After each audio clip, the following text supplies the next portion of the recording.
Hello YouTubers out there, it's Frankie Dave back again.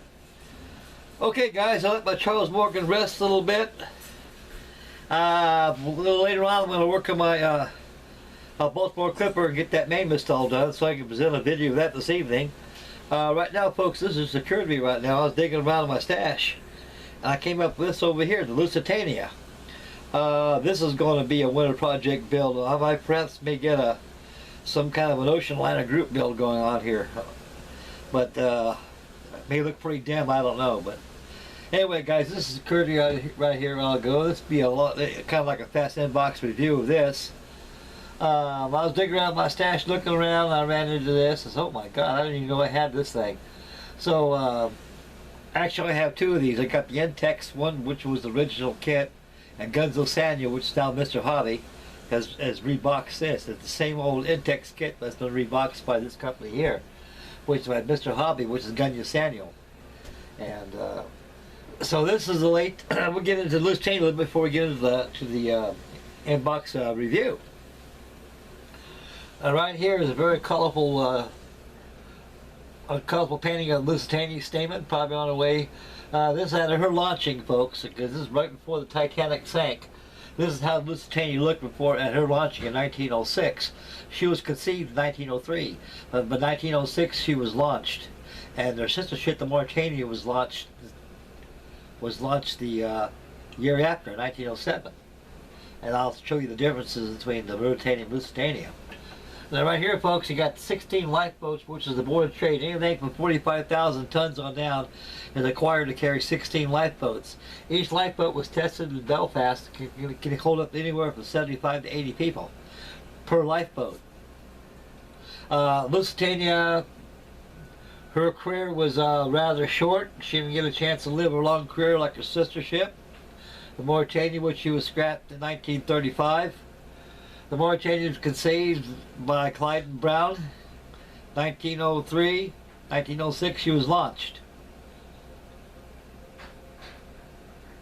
On May 7th, 2 o'clock in the afternoon, 13 miles off the head of the Kinsale of Ireland, she took a fish, a torpedo from undersea boat U-20, commanded by Walter Schweiger. Walter Schweiger logged in his logbook that he only fired one shot only. There was controversy over 2 explosions were done on the Lusitania. They thought that that U-20 shot 2 torpedoes into a raft of a bridge on the starboard side. They thought they heard 2 explosions, which they were. It was the second explosion was a boiler explosion, and a lot of people say, well, her magazine's blown up. Well, Dr. Robert Ballard done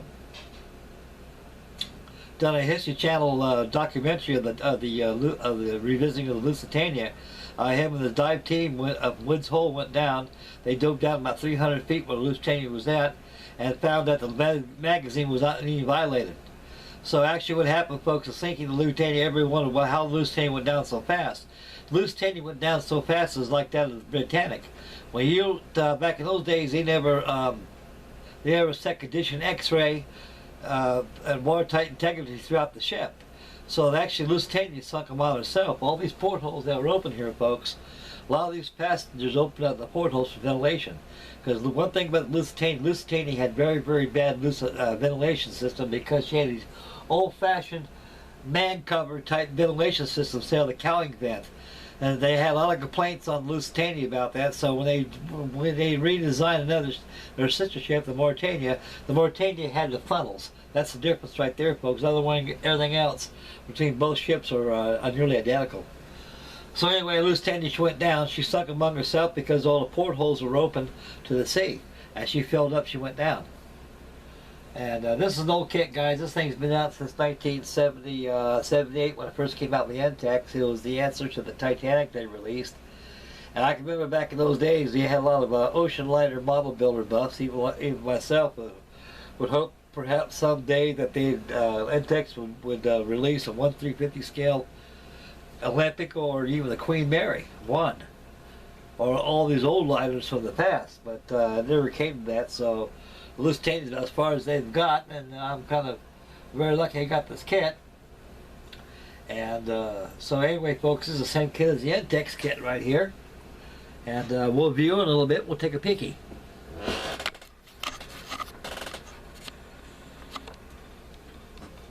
As right here you can see it's all Japanese. All this kit's from Japan, folks. The only thing is English on here, which says on the box here. I've opened it up, and there's I like the way it's sparked. I had this thing for a long time, so it doesn't have a lot of shelfware for my stash. I'll set that over there temporarily. As you can see right here, folks, it's nicely packed. The same thing the Intex kit is. You got two hulls. Hulls come in two pieces. The Titanic only came in one.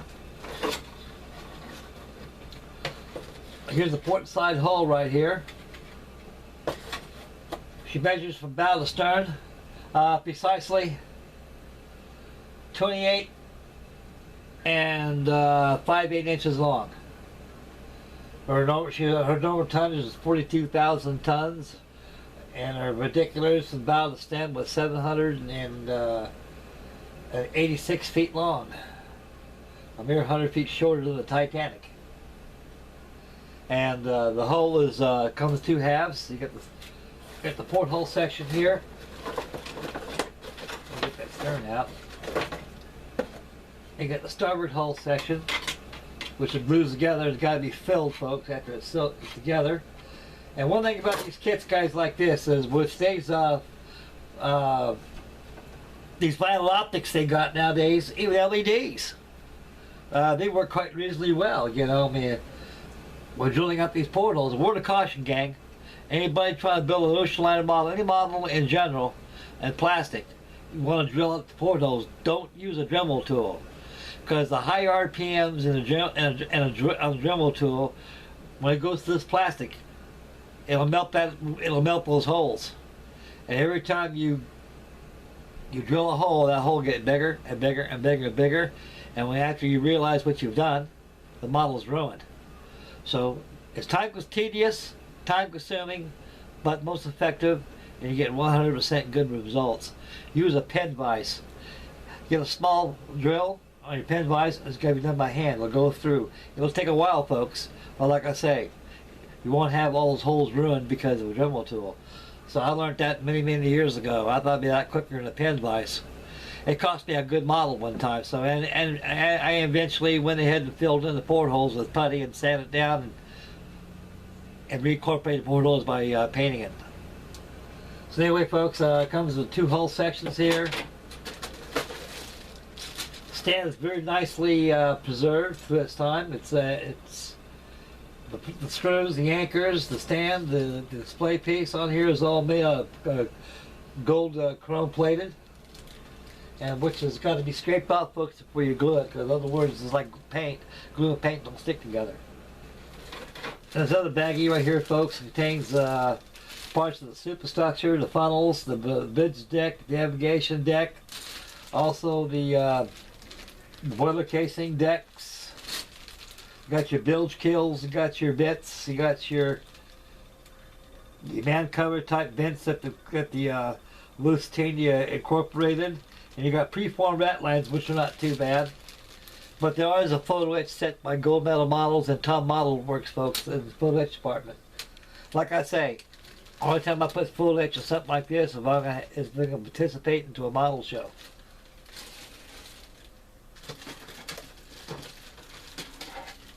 On the third baggie here is the decks. You got the forecastle deck here, all the way up to the promenade. Also, you got your second promenade deck, and also your fantail deck, poop deck back here aft. And you got your main boat deck, and also you got your A deck on here. Your promenade, your first class promenade deck, also your boat deck, molded in brown plastic.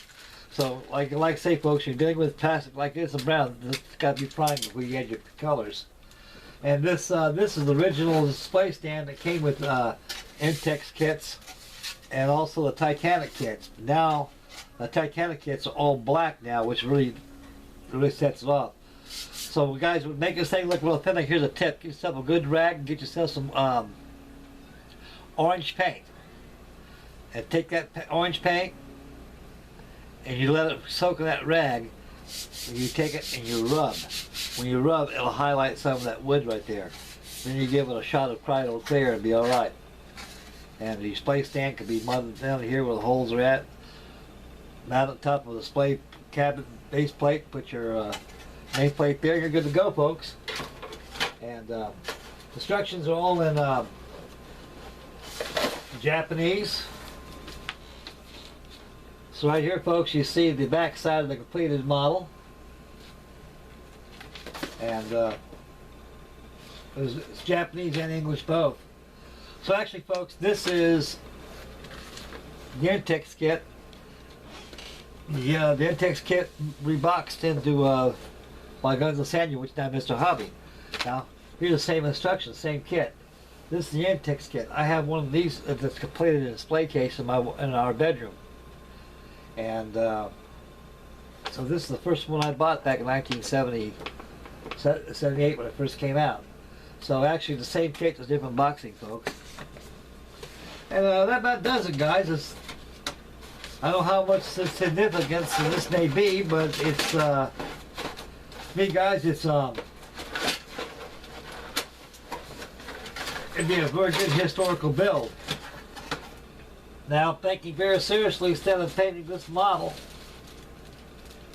at the time of its launching, use the Cunard red steamship colors and 16 lifeboats. I'm going to put 20 lifeboats on this because I got an extra Titanic kit that I can scuttle out.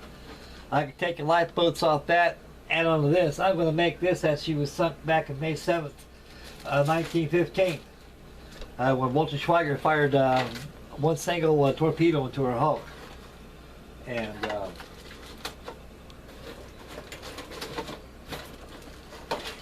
taking with her 1,198 souls. And later on, during the war, as the World War I progressed, it brought us into World War I. A lot of people wanted to go on the American side. There's 124 neutral Americans that were on board at the time.